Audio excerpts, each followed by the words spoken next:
오늘은 2021년 10월 25일 연중 제30주간 월요일입니다. 루카가 전한 거룩한 복음입니다.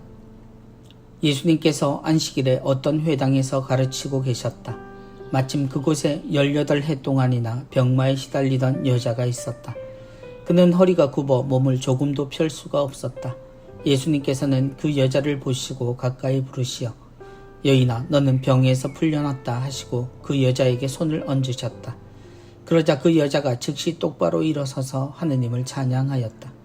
그런데 회당장은 예수님께서 안식일에 병을 고쳐주셨으므로 붕괴하여 군중에게 말하였다. 일하는 날이 엿새나 있습니다. 그러니 그 엿새 동안에 와서 치료를 받으십시오. 안식일에는 안 됩니다. 그러자 주님께서 그에게 이르셨다. 위선자들아, 너희는 저마다 안식일에도 자기 소나 나귀를 구유에서 풀어 물을 먹이러 끌고 가지 않느냐.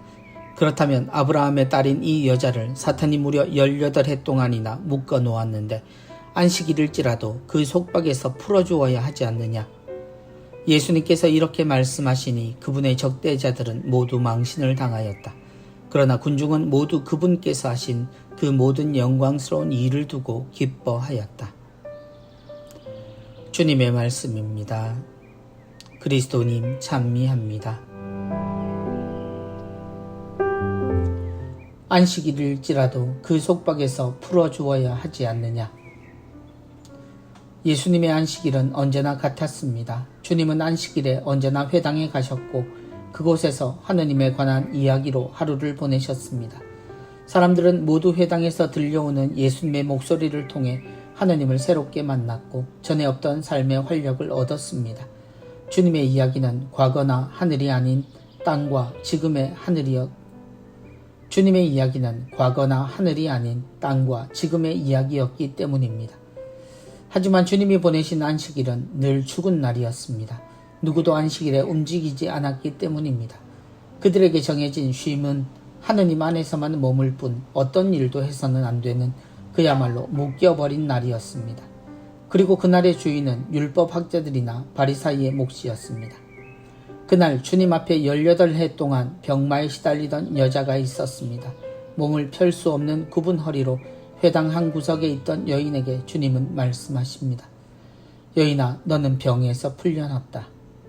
18해의 고통이 사라지는 순간입니다. 누구도 도와주지 않았던 저주받은 듯 굽어버린 허리가 펴지는 순간 여인은 하느님께 찬양을 올립니다. 그런데 그 회당의 회당장이 화가 난 목소리가 그 찬양을 눌러버립니다. 일하는 날이 엿새나 있습니다. 그러니 그 엿새 동안에 와서 치료를 받으십시오. 안식일에는 안 됩니다. 그게 이스라엘의 삶이었습니다.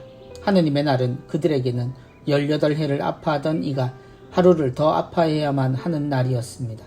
하느님의 날에 그녀는 여전한 고통의 하루를 보내야 했고 그날을 피해 자신의 고통을 위로받아야 했습니다. 그를 향한 주님의 목소리에는 분노보다 실소가 담겨 있습니다. 어이없고 그야말로 기가 찬 그들을 보시는 하느님의 시선입니다. 자신들을 위해서는 짐승의 목마름조차 참지 않는 이들이 하느님의 날에 아파하는 이들을 돕기를 거절하는 상황을 안식일의 주님은 어떻게 여기셨을까요? 안식일일지라도 그 속박에서 풀어주어야 하지 않느냐. 하느님을 믿는 것은 수학 공식이 아닙니다. 계산법도 아닙니다. 하느님의 말씀은 살아있고 그 의미를 헤아리고 품지 않으면 우리의 주일도 역시 죽은 날이 되고 말 겁니다. 정신을 차려야 합니다. 그리고 우리가 모인 것으로 주일이 모두 끝나지 않음을 알아들었으면 좋겠습니다.